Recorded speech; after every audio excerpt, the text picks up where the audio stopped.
Muslims to pack their things and leave Mecca for a new life. It was a dangerous undertaking, but the Muslims were willing to take their chances. Muhammad and his closest disciples stayed behind until most of his followers had left Mecca. Quraysh leaders soon realized that once Muhammad left, he would be beyond their control and would become a leader of their rivals and possible enemies. The choice was made. Muhammad must die before he reached the new land. So that no one clan would have to bear responsibility, it was decided that one member of each would plunge a sword into Muhammad at the same time. The men frantically searched Mecca, but Muhammad had been warned of the threat and had made his escape. The following morning, horsemen pursued Muhammad and at last followed his trail to the entrance of a cave.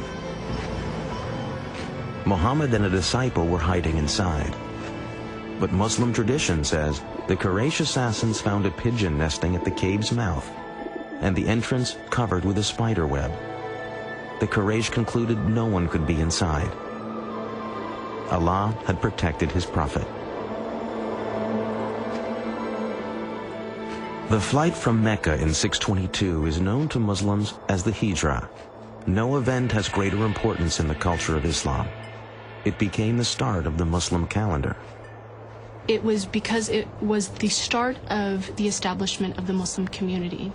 So that unlike the Gregorian calendar that starts with the birth date of Christ, the Muslim calendar, or the Islamic calendar, which is based on the lunar calendar, is one that is based on this concept of community. When Muhammad arrived in Yathrib, people rushed to meet him and all wanted the honor of having him stay in their house. Instead, Muhammad allowed his favorite camel, Qaswa, to wander unguided through the town. When at last Qaswa stopped and fell to her knees, Muhammad declared that was the spot where he would live. He ordered work to begin on a house and the first mosque. Henceforth, Yathrib would be called Medina, a name simply meaning the city. But the greatest change would be in the very nature of the community itself. Muhammad's visions brought new words to unite both his own followers from Mecca and the people of Medina. The Qur'an now had a new verse. Those who believed and made the hijrah, and those who gave their homes and helped, these are the protectors of one another. What he began to create in Medina was something that was absolutely unheard of and novel in Arabia. It was a community bound together by an ideal, by a shared ideology, by a shared religion, not by blood. He was creating, as it were, a super tribe where people were not related to one another, but they were related to one another in faith and by agreement. If you think about 7th century Arabia being based on tribal kinship, the idea of a community based on a faith that anyone could join, slave, woman, man, rich, poor, dark, light, was revolutionary, and of course very menacing for some. To further unite the Muslim peoples, Muhammad ended his mourning for Khadijah and began to take new wives. In all, he would marry 11 women from many different tribes and clans. About 7 months after the Muslims arrived in Medina, the first mosque was completed. It contained a large courtyard for saying prayers. Several methods were considered for calling Muslims to prayer. A ram's horn, like the Jews, a bell, like the Christians.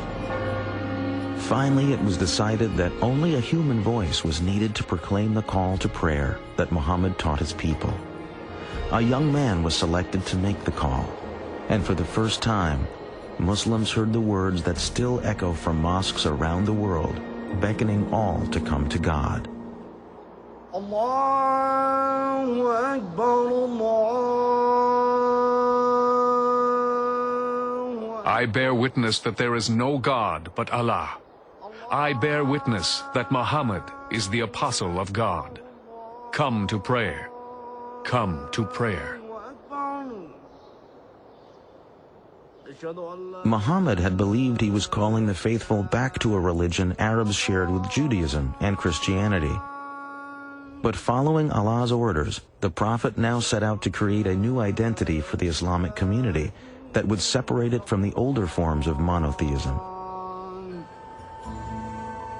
The Qur'an also and the Prophet believed that the revelation that had been given to Moses in what is called the Torah and the revelation to Jesus had become distorted historically, not by the prophets, but by their later communities. To dramatize the shift away from Christianity and Judaism, another order became part of the Qur'an. Muslims were no longer to face Jerusalem when they prayed. Forever after, God's faithful would pray facing Mecca and the Kaaba. Muhammad now had the responsibility of dealing with the mundane but important tasks of government. These roles would set him apart from the ministry of Islam's earlier prophet, Jesus Christ. There is an immense contrast between Jesus and Muhammad, largely stemming from the fact that, unlike Muhammad, Jesus was never head of state. Muhammad was now a political leader. That meant he was making decisions affecting the workforce, the economy, trade, and the safety and security of Medina. To protect the struggling young community, Muhammad knew the basic politics of Arabia would need to change, and that meant the threat of the Quraysh would have to be met. Increasingly, Muhammad would turn to a solution the world has come to fear and all too often associate with Islam. He would turn to armed conflict. Since the days in Mecca, God's revelations had called for Muslims to prepare themselves to struggle to build a moral and righteous life. The Arabic word for this moral struggle is jihad. Jihad would soon be needed if the Muslim community was to survive. For when the Prophet and his followers had left Mecca, it was clear to all that a day would come when they would have to defend their beliefs in battle. Now that day was fast approaching.